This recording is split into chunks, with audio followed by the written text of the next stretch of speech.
Hey guys, this is Alan Moore, certified financial planner and founder of Serenity Financial Consulting. Thanks for joining me. The topic of combining finances is one that's becoming more and more common in my practice. It typically comes up with younger clients or older clients that are getting remarried, but a lot of people are asking, should we combine our accounts between the couple?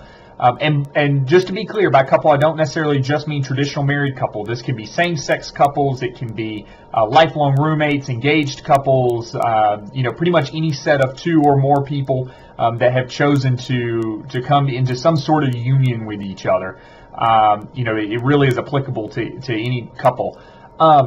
And as more couples are waiting, or more people are waiting until they're older to get married, they've achieved certain levels of financial independence that maybe haven't seen in the past.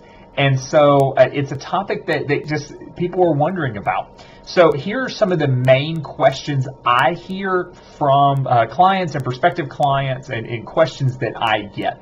The first one is, should we combine finances? So I want to take a step back. Anytime I hear the word should, it indicates that we're talking about a cultural norm or a money script or a belief, not necessarily what the person who's asking the question wants. So you should not do anything just because people tell you you should. You need to do things for yourself. So I'm not so much worried about should you combine finances. I think the better question is it a good idea to? And I think that's really the question, but I always want to get to the heart of the should. Are there good reasons to combine finances? Absolutely. I think it can simplify your personal finances. That being said, I have seen couples successfully keep maybe a single joint account and then separate checking accounts on their own. I've even seen couples that maintain completely separate finances. Some couples will split children even, that, one parent is responsible for the expenses of one child and the other parent's responsible for the expenses of a second child. There are a lot of ways to do it. What matters is what you're comfortable with. Both members of the couple need to be comfortable with whatever decision you make. Okay. The second question I hear is, should I keep a separate account for my partner? Again, should. It's whatever you're comfortable with. If you think, I'd really like to keep some money in a separate account, that's perfectly fine. Do it. This can also help keep some purchases, hidden, such as gifts. It's kind of hard to buy gifts out of the joint account. Nothing less romantic than getting the call of, what did you buy at the flower shop or the candy store today, when you're trying to surprise your significant other. So I don't see anything wrong with keeping a separate account if it's something that you want to do. The next question is, should I keep a secret account? So this would be an account that your partner doesn't know about, and you're keeping money. Maybe you're putting money in it out of your paycheck directly, or somehow you're keeping an account that they don't know about. Secret accounts make me uncomfortable, and I'll tell you why. I want to understand why you want to keep that separate account, that secret account. And, if it's fear that your spouse may leave you, if it's fear that you are planning on leaving your spouse. There's a lot of reasons to keep a separate account. You just don't want to share your whole financial picture.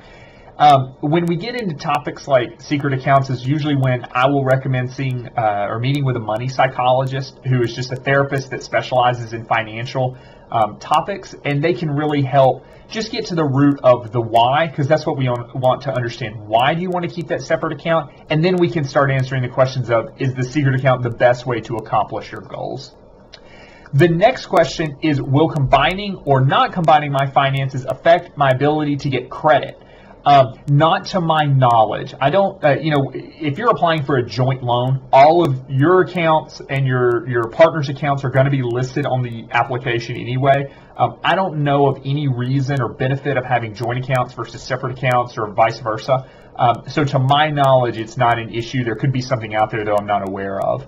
The final one are there downsides of combining finances? And there certainly are. One, as we talked about, was the loss of independence. If you feel like you really want to have separate accounts and you choose not to, that can be a real strain on your relationship.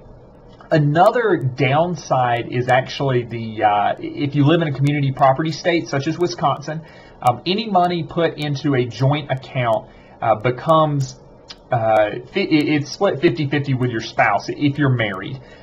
So if you get a $10,000 bonus at work and you put it in that joint account, now you have basically you own 5,000 of it and your spouse owns the other 5,000. So let's say the next week you had decided to get divorced. Now you have to split that money. It's not just your money anymore. Community property state laws are pretty complex. So if it's an issue that you want to discuss, I'd recommend talking to a financial planner or an estate attorney. They can help answer those questions.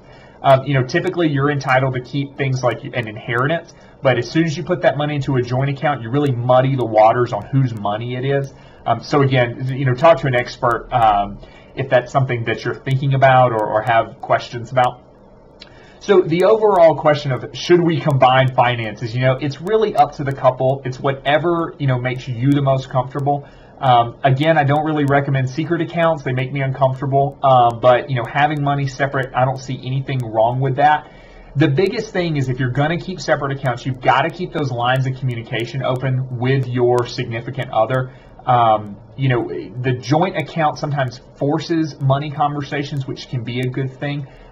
But your spouse, if you've chosen to be in a relationship, your partner, is probably entitled to a certain level of knowledge about your personal financial situation, especially if you're taking out joint loans, because they may be on the hook if you're not able to pay your half of the payments, as well as if they're depending on you for, financial support, if they've chosen to stay home with the kids or whatever reason.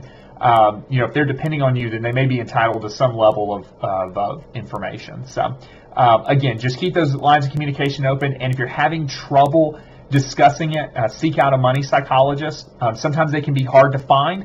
But there's not a ton of therapists out there that specialize in money. One organization is the Financial Therapy Association. You can check them out, or just give me a call or shoot me an email, and I'll see if I can point you to one.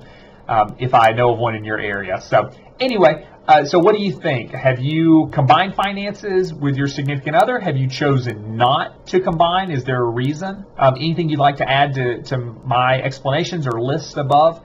Definitely feel free to share in the comment section. That's all I have for today. Thanks so much for joining me.